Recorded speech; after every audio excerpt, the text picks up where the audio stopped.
앞으로 시끄러워질 일 아닙니까? 그러니까요. 어쨌든 제가 보기에 이 공천 개입 문제는 상당히 계속 커질 수밖에 없겠다라는 생각이 좀 듭니다.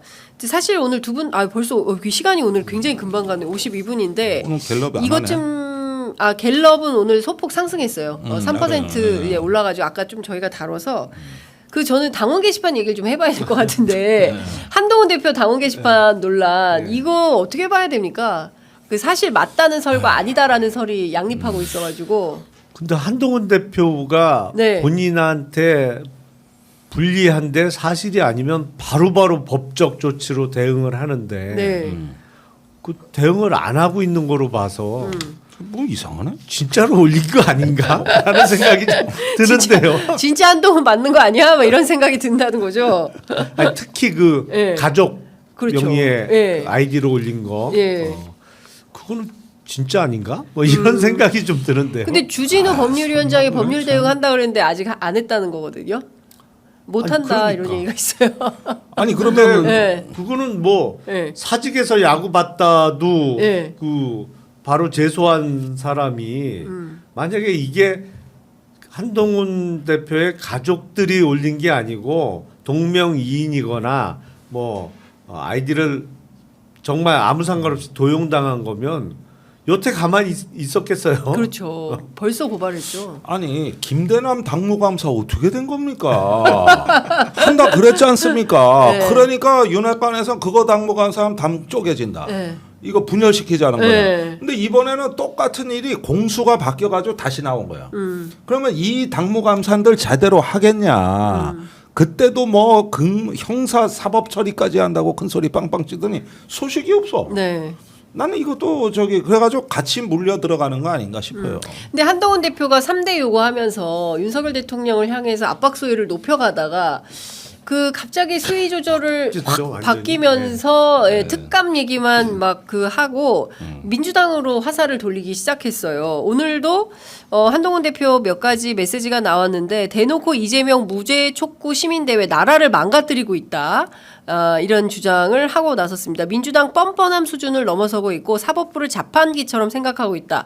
발언 수위가 점점 세지고 있습니다. 그러니까 화살을 윤석열 대통령과 김건희 여사에서 민주당과 이재명 대표로 돌리고 있어요. 특검이 아니라 특감만 이야기하면서. 네. 그러니까 이런 갑작스러운 네, 태세 전환의 이유가 뭐냐? 이게 이제 다들 갸우뚱했단 그렇습니다. 말이에요. 예. 갸우뚱해서 뭐지? 예. 뭐 갑자기 화해 무드로 예. 가자는 건가?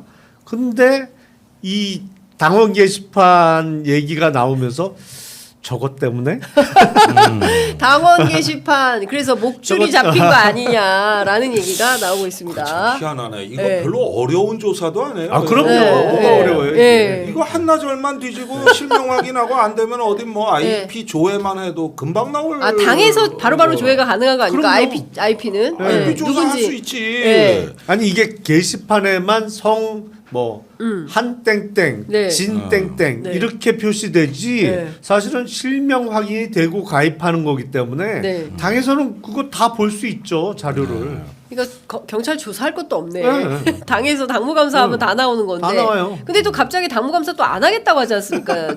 추경호 원내대표가. 이건 어떻게 봐야 될까요?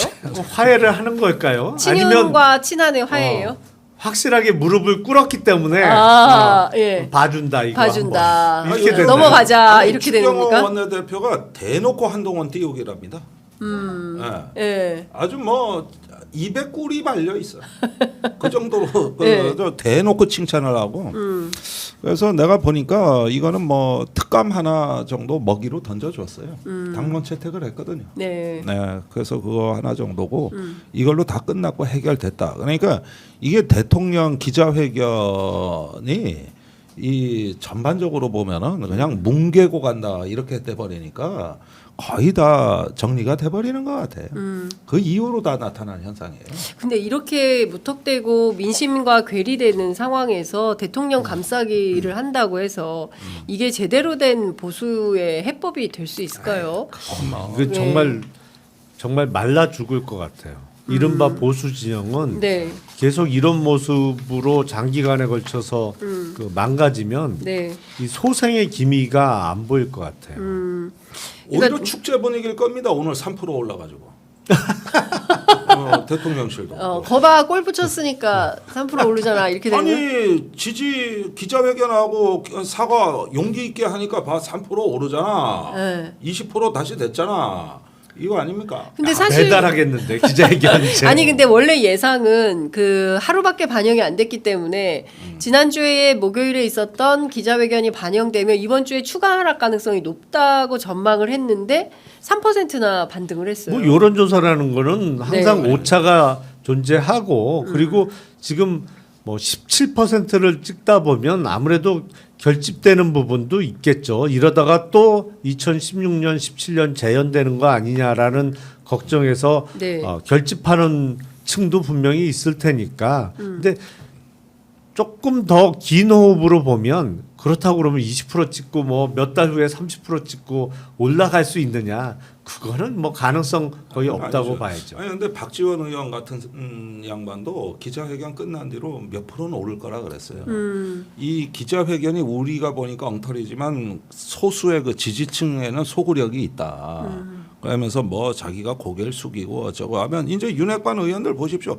아 용기 있는 모습에다가 그 진솔한 사과에다가 뭐 또 막 그 용비어천가가 시작되고 그렇게 해서 3% 올린 거예요. 그거 예견하는 사람들이 꽤 많았어요. 근데 제가 오늘 뭐 인용을 많이 하는데 동아일보 이기용 칼럼에 따르면 역시 윤석열은 변하지 않았다. 윤 대통령은 변하지 않았고 처참한 성적표로 임기 반환점을 도론 것이다. 자기 합리화에 장광설만 늘어놓은 대통령 뭐 이제 이런 표현. 그다음에 뭐 그 코리아 퍼스트가 아니라 와이프 퍼스트다. 뭐 이런 그리고 실제로 뭐 국민 기만하고 있는 거 아닌가. 굉장히 센 칼럼을 오늘 썼습니다. 그래서 저도 봤어요. 사실상 그 윤석열 정권의 보수가 인질로 잡혀 있으면 안 된다. 이제 좀 박차고 일어서야 된다라는 이제 주장을 하는데 이게 동아일보만 이제 이런 논조를 가져가는 것이고 내부의 소위 이제 주류 그러니까 보수의 주류는 이거 문제 없다라고 판단을 계속한다면 저는 결국에는 파국을 맞이할 수밖에 없지 않겠나. 문제는 있다고 생각하죠. 네, 다들. 예. 대통령 부부는 모르지만 네. 문제가 있다는 건 다 알아요. 근데 대안이 없는 거지. 대안. 네. 네. 지금 문제는 많은데 예. 대안이 안 보이는 게 문제인 거죠. 또 다른 문제. 그러니까 그 대안이라는 게 어떤 보수의 새로운 그렇죠. 어떤 리더. 네, 예. 그러니까 뭐 한동훈 대표 있잖아요. 갸우뚱 하고 갸우뚱. 있는 거죠. 아니 근데 왜 김소연 변호사는 오세훈 끝났다고 얘기하는 거지? 뭐 뭘 많은 또 많은 걸 봤나 보죠. 뭐. 뭘 받겠죠. 그러니까 네. 검찰에 명태균 자료를 보고서 하는 얘기잖아요. 네, 그렇죠. 근데 명태균이 오세훈이 뭐 찔찔 울었다 이런 얘기 나오는데 그것에서 뭐가 나왔길래 오세훈도 끝났다. 이 얘기를 하는 거예요. 그거는 명태균 씨도 많이 얘기하는 바예요. 그리고 명태균 씨는 보수의 희망은 이준석밖에 없다. 이제 이런 얘기를 합니다. 그러니까 그 내용이 궁금한데 네.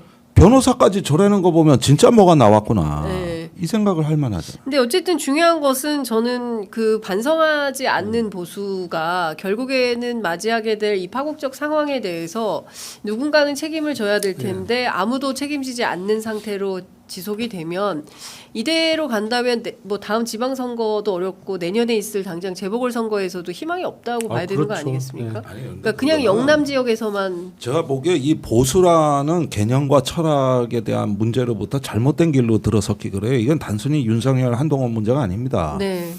원래 보수는 관용, 포용, 공화정을 어떤 지향할 수 있는 공동체주의입니다. 그리고 거기에 맞게 책임과 품격을 보여주는 거가 보수의 가치예요. 근데 우리나라 보수는 갈라치는 보수입니다. 뭐 뉴라이트니 뭐니 나오는 거 보십시오. 전부 다 보면은 기존의 어떤 보수의 유능하고 품격 있는 모습이 아니라 그냥 국민들 분열로부터 반사 이익을 얻고자 하는데 보수가 악용이 되고 있고 그 악용된 게 주류가 돼 버렸어요. 그러면은 이런 데서 희망을 찾자고 하는 거는 저는 국민의힘이나 이 보수 정당의 주류 세력 교체밖에 없다고 봐요.